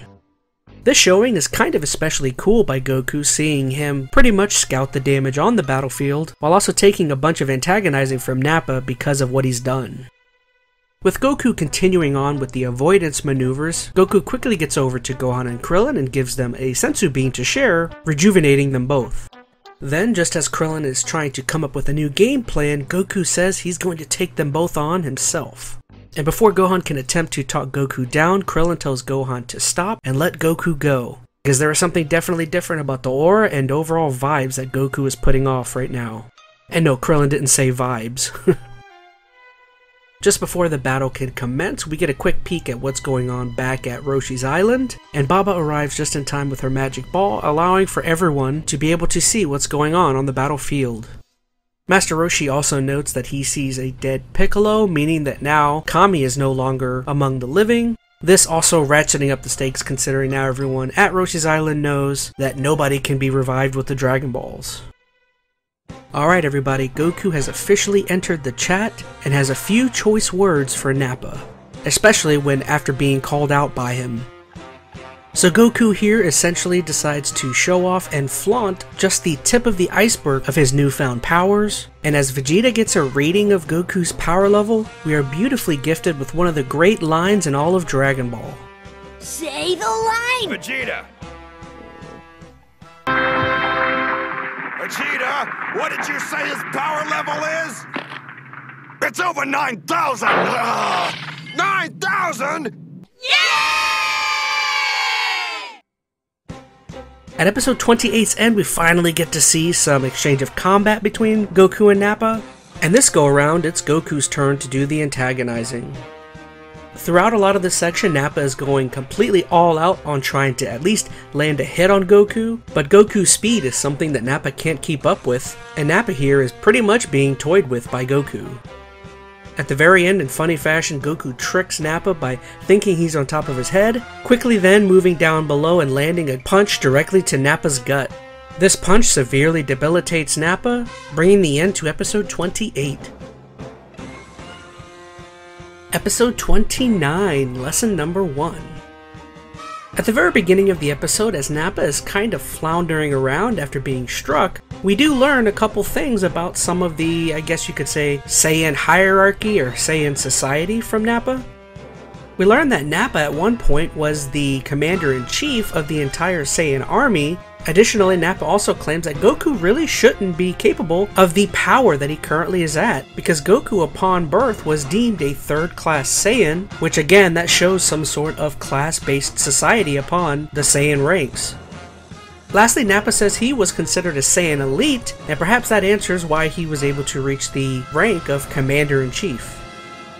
With Goku continuing to dominate the fight, Vegeta eventually is able to calm Nappa down and get it through to him that his anger is essentially making his fighting sloppy. This somewhat helps Nappa out in terms of the fight. I mean, he's able to really focus in and put forth a slightly better effort, but even through this, eventually Vegeta gets tired of seeing Nappa not being able to even land one punch, and he demands to Nappa to stop embarrassing himself and to let Vegeta take the lead. As Nappa agrees to Vegeta's demand, he willingly admits that Vegeta is the only person he's willing to do this for, because Vegeta is not only faster but much stronger than he. Then, out of either spite or just being evil, Nappa makes a run at Gohan and Krillin in an attempt to destroy them. For a split second you think that Goku is going to be too late to saving them, but at this moment he decides to show off his newest ability, a move called the Kaioken. It makes him multiple times faster in the moment, and allows him to bolt right into the back of Nappa. This showing by Goku ultimately breaks Nappa's back, leaving Goku to do nothing else but just toss Nappa towards Vegeta. Goku takes a moment here to kind of explain what the Kaioken is exactly. Hey Goku, how did you do that? Oh! It's the Kaioken attack. It's like a massive upsurge of energy. Everything is heightened. Power, speed, even hearing and vision improve dramatically. You sort of become a super self, but it can only be sustained for a short time, so you have to get the job done quickly. Why didn't you use that Kaioken to attack him in the first place, Goku? With a move like that, you could have taken him out anytime you wanted to. That's true. I could have. But the problem is there's always a chance that the increase in energy could have destroyed my body. But I'm still here, aren't I? Yeah. Unfortunately for Nappa, his painful day is not over. As he reaches for aid from Vegeta due to the fact that he cannot get up, Vegeta acts to happily help him, but when the two lock hands, Vegeta yeets him or launches him into the air, and follows it up with a devastating blast, sending the message that disappointment is something he cannot abide by. With that, Nappa is officially out of the game. So as of now, there's only one remaining threat to Earth. Vegeta stands in Goku's way, and Goku asks Krillin and Gohan to go back to Master Roshi's island in order to be safe and to not get in the way of the fight. Krillin next tells Goku that the grabbing of Vegeta's tail is going to be something that won't work for him, and there's a pretty great emotional scene of everyone saying their goodbyes. At the end of the episode, Goku is seen taking Vegeta to a new battle site, which of course, Goku being the hero that he is, we can almost certainly look into that he's doing this in order to take Vegeta to a site where there's less people, meaning less civilians to be involved in the combat. Hey everyone, sorry to interrupt your awesome video, but I did just want to throw in a quick word. You see, at this point, we are at about 10 episodes left within this saga. And within this next, I'd say, handful of episodes, honestly, in my personal opinion, there's really no huge revelations or anything grand in terms of information given towards the viewer. From here on out, in my opinion, it's all fisticuffs and combat. So once again, as we go through these next few handful of episodes, I'm only going to really touch on the nitty-gritty or the super important things that I feel really come out of it. And again, my whole goal with these videos is just to kind of deliver you guys the most necessary and most important things that really can kind of advance or inform someone on Dragon Ball and these Dragon Ball sagas in general. Very quickly, just a quick personal nugget. These next handful of episodes are also super important to me. I would say these next handful of episodes are the very first interaction that I ever had with Dragon Ball, anything in general. So again, needless to say, this is some of my favorite Dragon Ball Z or Dragon Ball episodes or sections ever. So for the final time, once again, I'm super excited to dig in this with you guys. So anyways, back to your regularly scheduled programming. Alright, here we are. Episode 30, Goku vs. Vegeta. What is surely to be a battle for the ages. Goku finally finds a fitting spot for their duel, and what commences is one of the all-time iconic stare-downs in Dragon Ball. It really is a great moment to finally see these two in front of one another, and just before things get going, Vegeta extends an offer to Goku for him to be Vegeta's right-hand man and to join his ranks. Goku, of course, as you might expect, declines this offer. And honestly, I love his response. He first talks about how everything he wants is already on Earth, and then secondly points to Nappa as an example of Vegeta not offering very good job security. With the time for dialogue over, the two take their stances, and the battle between the last two former inhabitants of planet Vegeta commences. Very early on in the fight, it seems the two are just about neck and neck, until Goku almost immediately decides to bring out the Kaioken. It definitely helps him get in a few shots, but ultimately it's even something that even Vegeta doesn't seem to have a problem with. He even goes as far as to say he's seen something like that move before, and Goku better have something better. Vegeta even at a point decides to show off his own strength as well. He powers up so immensely that it pretty much shakes the earth to its core.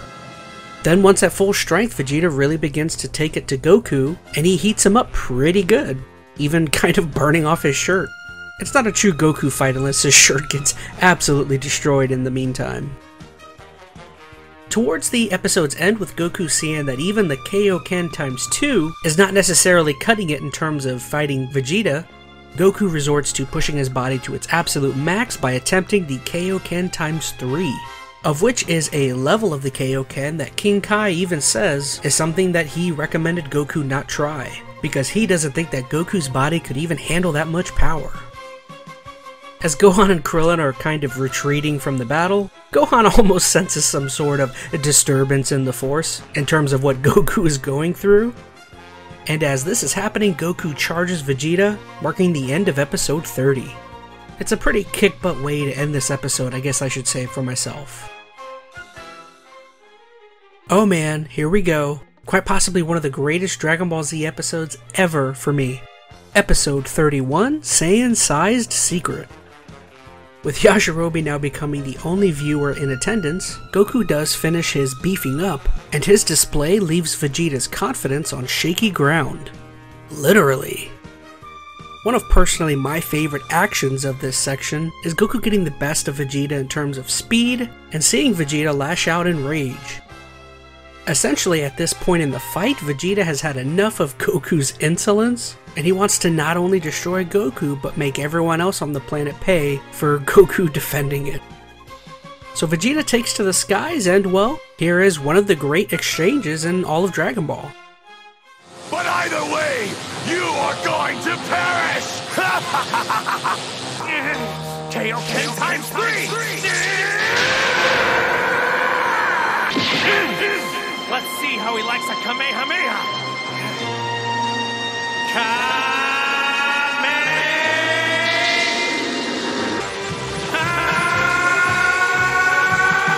No, Kakarot! Prepare yourself for oblivion! Gallic Gun!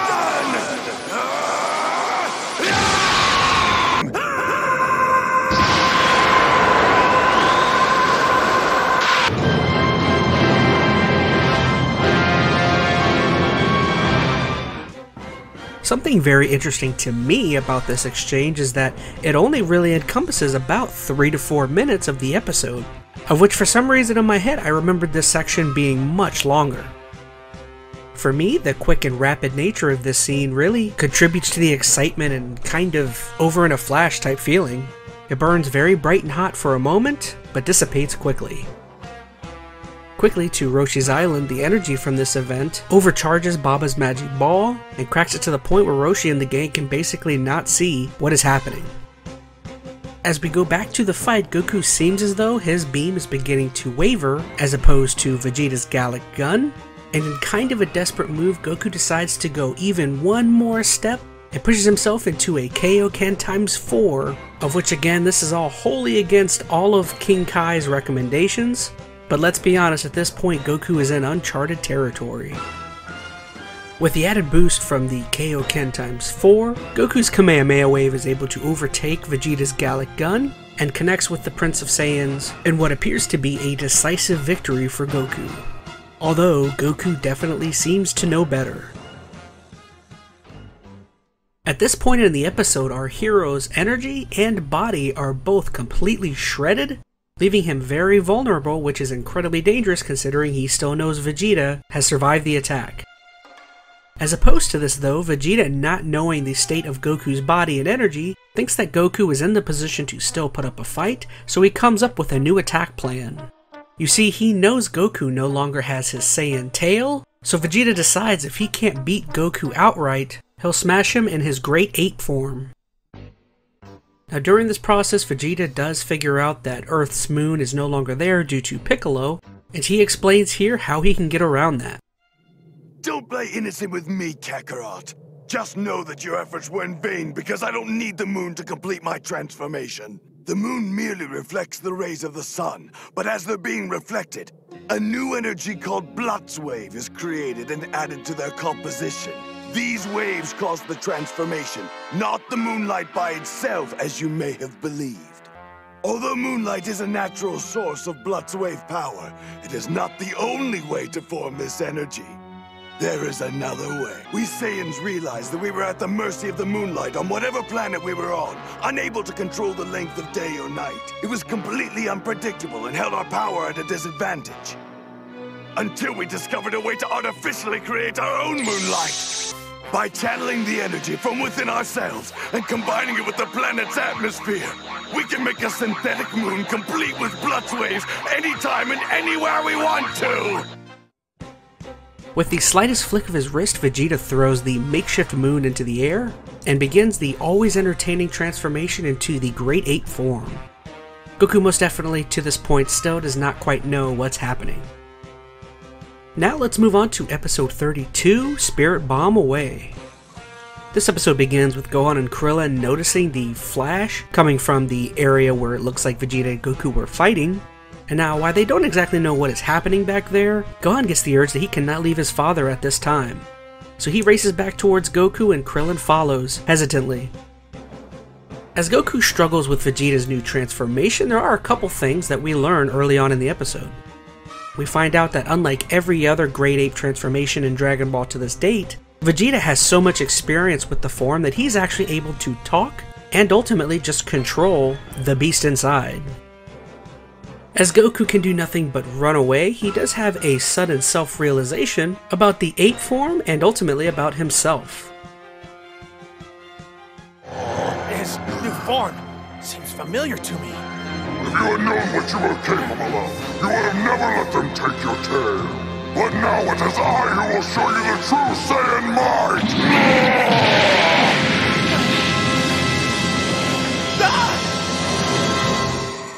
Goku, on the night of a full moon, a giant monster ape comes out and does truly terrible things.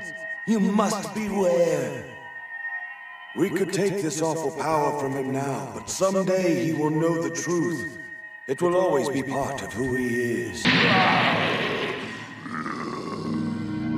I think I'm finally beginning to understand.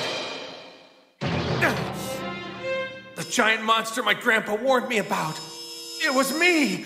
Yes, I get it now. I'm the one who destroyed the stadium at the World Tournament, and I'm the one who crushed my grandpa! Why didn't anyone tell me?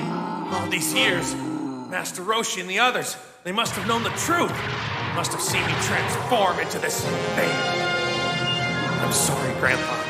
I don't know if there's any way I can make it up to you. I'm gonna try.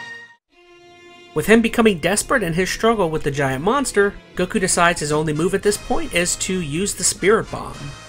So as he prepares to gather up energy for the attack, he for some reason doesn't take into account the idea that this process is extremely slow and very time consuming, requiring one to stand almost completely still.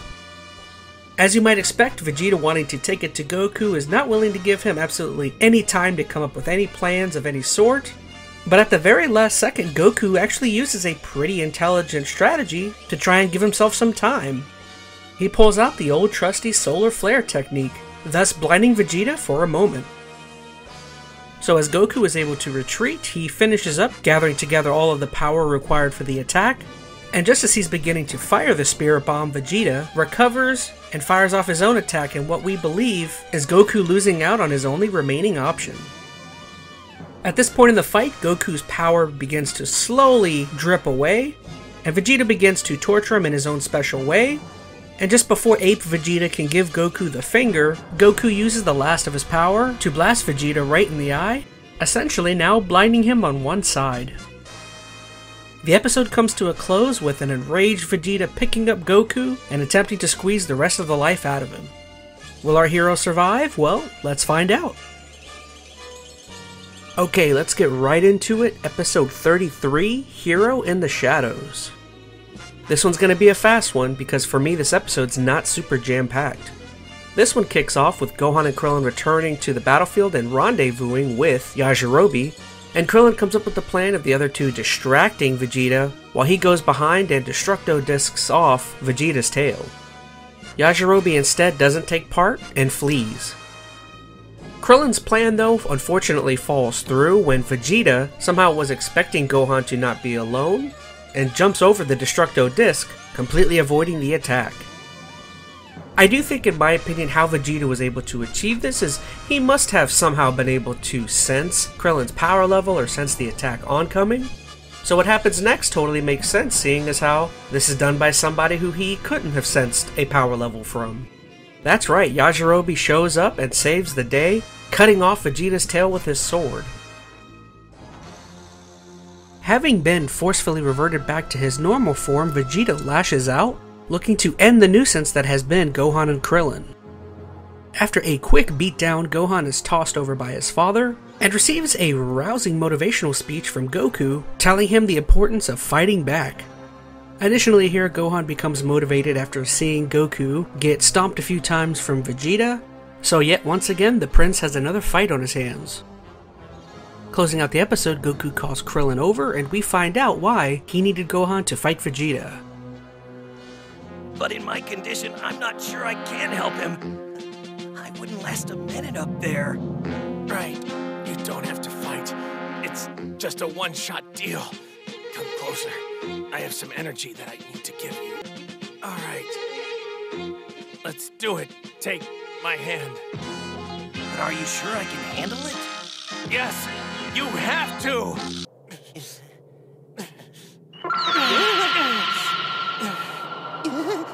Oh wow, that's a lot of power!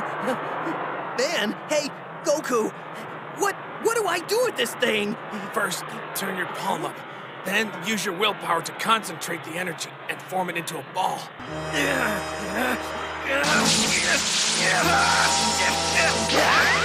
Wow, I did it! What'd I do? It's a spirit bomb. King Kai taught me. Krillin and Gohan now have one final chance to defeat the evil Vegeta. Can they succeed? Find out next time on DragonBallZ. Thank you, super iconic DragonBallZ narrator Kyle Herbert.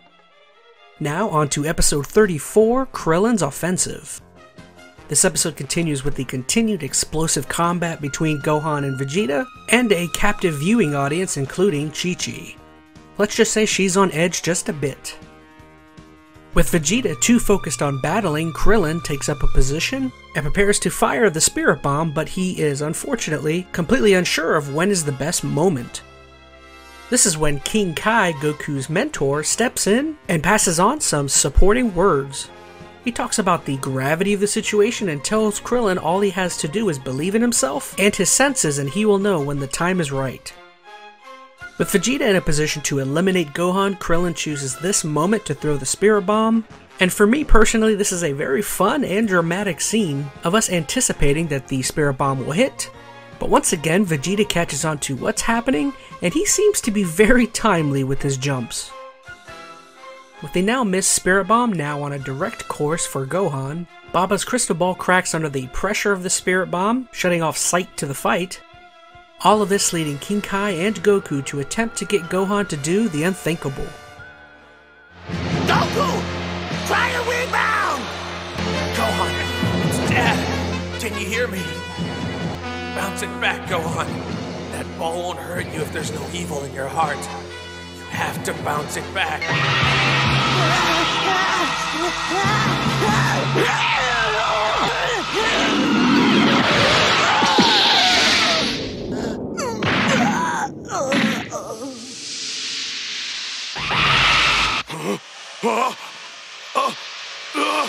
No! The Spirit Bomb does indeed connect with Vegeta, thus creating quite the scene in the sky and pretty much catapulting him into the clouds. With our heroes celebrating due to their perceived victory, the viewers back at Master Roshi's island are anxious due to the crystal ball having been destroyed, and decide to travel to the war zone themselves just to find out what is happening. And just before they leave, Master Korn shows up and says he would like to join them. Of which, as far as I can tell, Korn never specifically explains why he's there, but I think we can all infer that he just wants to see if he can help, and most likely brought some senzu beans to assist in recovery. Just as Gohan and Krillin gather around Goku and have some playful banter, Vegeta lands nearby with a whopping thud, surprising everyone. Krillin then approaches the downed prince, and as he makes a negative remark, Vegeta retorts angrily. He then slowly struggles to get up to his feet, and after giving a quick chop to Krillin, he makes an attempt at destroying everything within the vicinity, but in super interesting fashion has been vastly weakened by the Spirit Bomb, and is far too weak to accomplish his goal. Closing out the episode, Vegeta looks to finish everyone off, and in a very hampered manner, makes his way over to Gohan, and just before he can do the deed, he notices that Gohan's tail has miraculously grown back. This cannot be good. Oh man, this fight could not possibly go on any longer, could it? Well, let's find out in episode 35, Mercy. We begin with Vegeta realizing the ramifications of Gohan's tail, and as he is preparing to remove it, Yajirobe once again emerges from the shadows and slashes Vegeta in the back with his sword. And this doesn't necessarily slow Vegeta down, but it definitely pulls the attention away from Gohan, paving the way for Goku to get Gohan to stare up and look at the manufactured moon.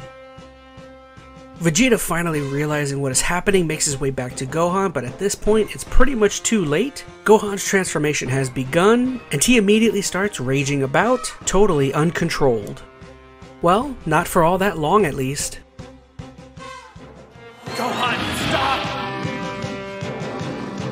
No! Gohan! Hey! Gohan! Get the other guy! Hurry, he's getting away!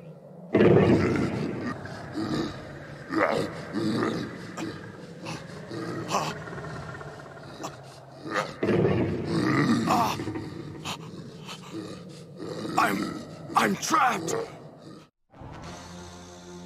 As the two forces collide, Vegeta struggles mightily with the giant ape, leading the Saiyan Prince to essentially empty out his bag of tricks. In the episode, there is a point where after a barrage hailed towards Gohan, Vegeta decides he has one more major attack, and with this he successfully detaches Gohan's tail, thus resulting in him thinking that he has won, but realizing at the last second he doesn't have time to dodge Gohan as he falls from the sky. Finally, with a giant crash to Earth, one more major blow has been dealt to Vegeta, leaving his body all but broken. Unfortunately for everyone, once again, Vegeta is not totally defeated, but this time he also does not have much strength left, so with his last bit of energy, he pulls out some sort of remote control that calls over his space pod, and as Vegeta loads up looking to retreat, Krillin slowly grabs Yajirobe's sword and looks to prevent Vegeta from escaping. Just before Krillin can cut down Vegeta here, in a very surprising and also pretty iconic Dragon Ball fashion, somebody steps in. Stop! Don't do it! Goku, is that you? No! Listen, just let him go, Krillin. Show him what it means to be merciful. When Piccolo first came to us, he was just as evil as his father had been. He nearly destroyed not only me, but the entire planet. And now... And now he's one of us. Right. And if someone as evil as Piccolo can change, I think anyone can. And by showing him that the people of this planet have compassion and can show mercy, maybe he can learn to show some of his own. Piccolo learned, and now he's not only a powerful ally, he's also a good friend. He even took care of Gohan while I was gone, and traded his own life to protect him. Who knows? Vegeta might do the same thing for one of us someday. Don't forget, Krillin. I'm a Saiyan, just like he is. Thanks, Krillin. That took a lot of strength and courage. I'm proud of you. Goku, I sure hope you're right about all of this. I'd hate to think of what might happen if he comes back to try this again. But if he does, we'll be ready for him, and we'll stop him again. You bet.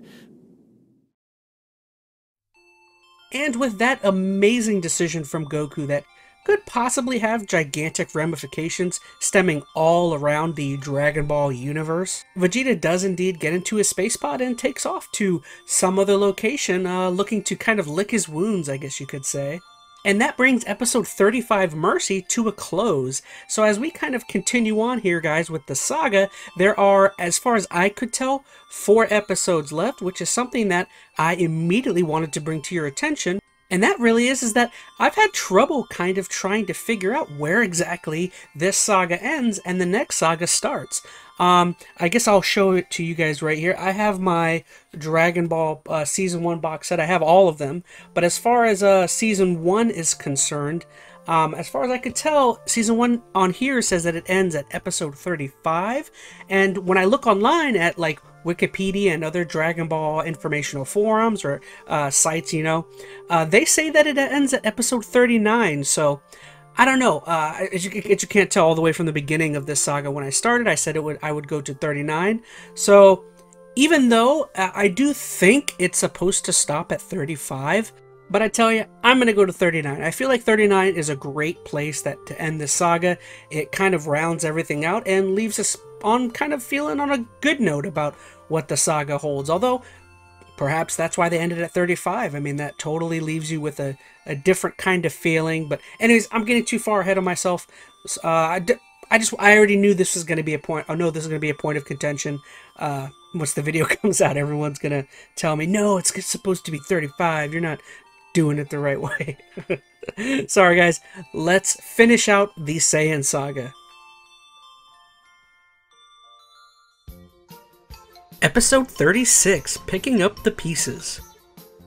This episode sees Roshi and friends arriving to the battlegrounds, and has a pretty humorous scene of ChiChi running straight to Gohan, and not paying any mind to the condition of her husband Goku. It being inferred she blames Goku for Gohan's involvement in the battle.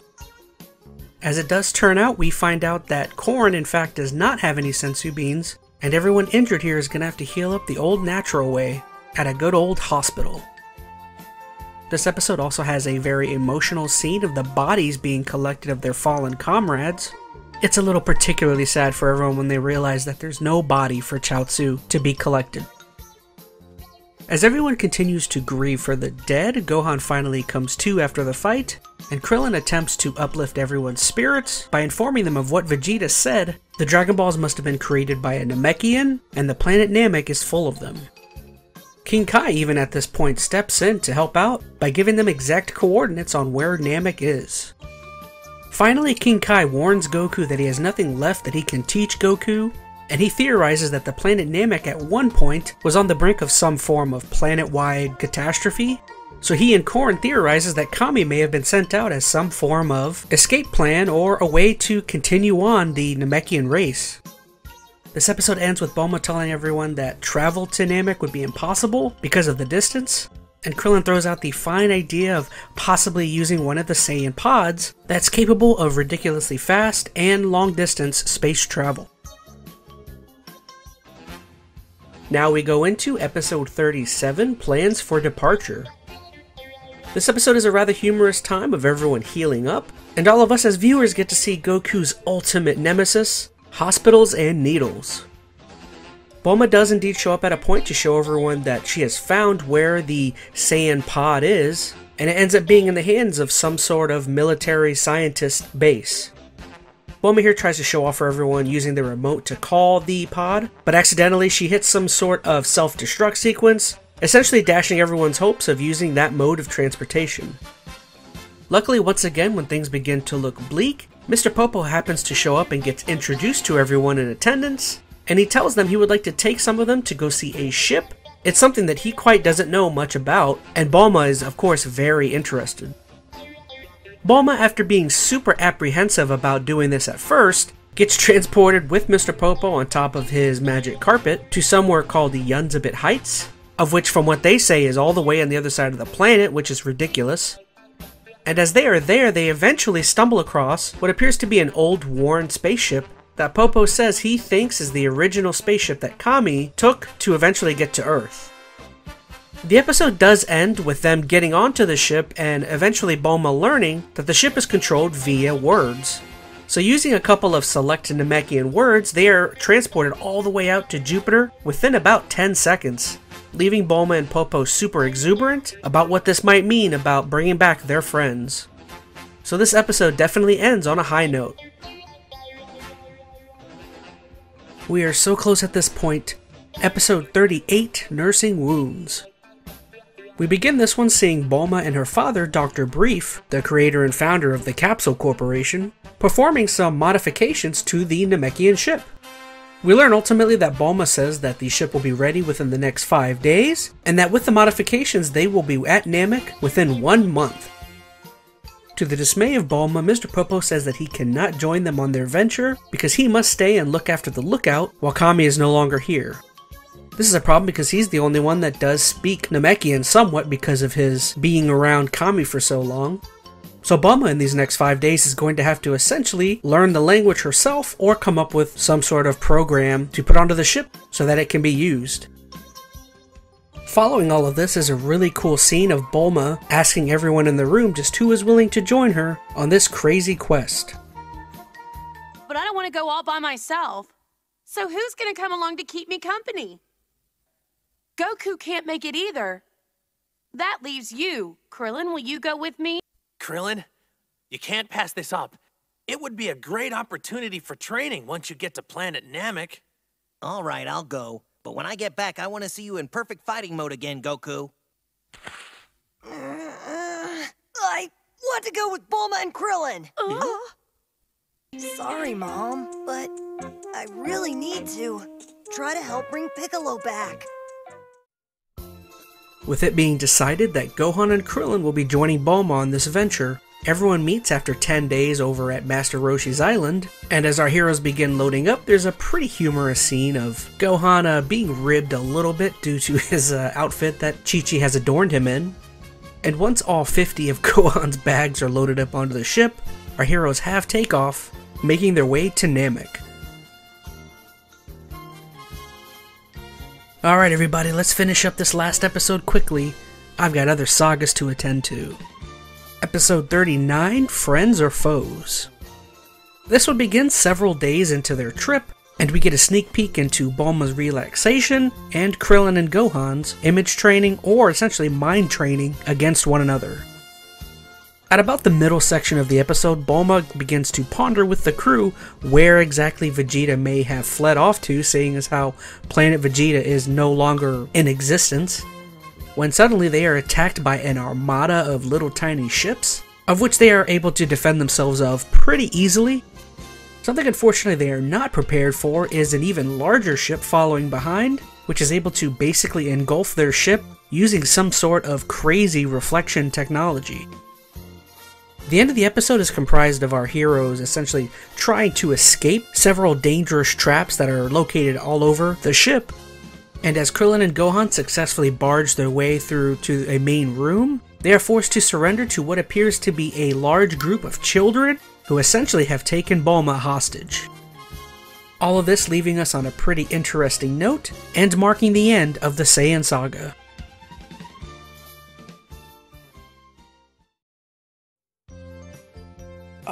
I'm so weak. Oh, energy and ki is gone. Oh my gosh, guys. I did it. No, we did it. We got through the entire Saiyan Saga, and I can't tell you guys how thankful I am to everyone who's watched this or any other anime summary review I've done, now or in the past. I'm beyond grateful.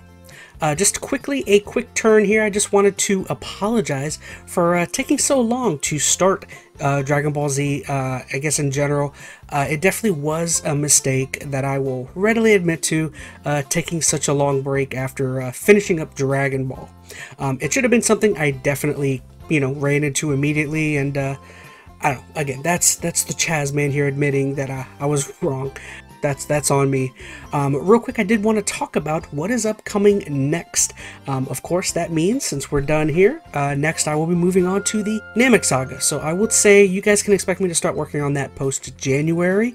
Due to, after this, I would like to focus on the Chazzies up, which we'll be doing on January 2nd. That is our second, annual award show for video games.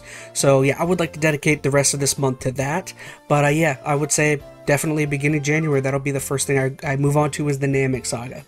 Also, any other projects? There is a project I would like to work on while I'm doing the Chazzy, so maybe there's one other video I may post.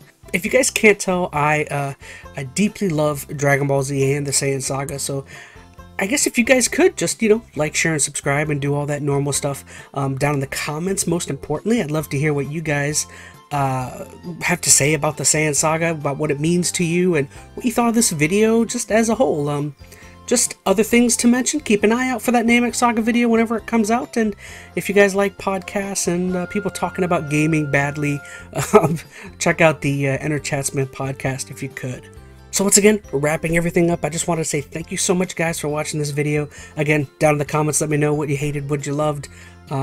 I love you guys, and I can't wait to see you when you guys join me for the Namek Saga.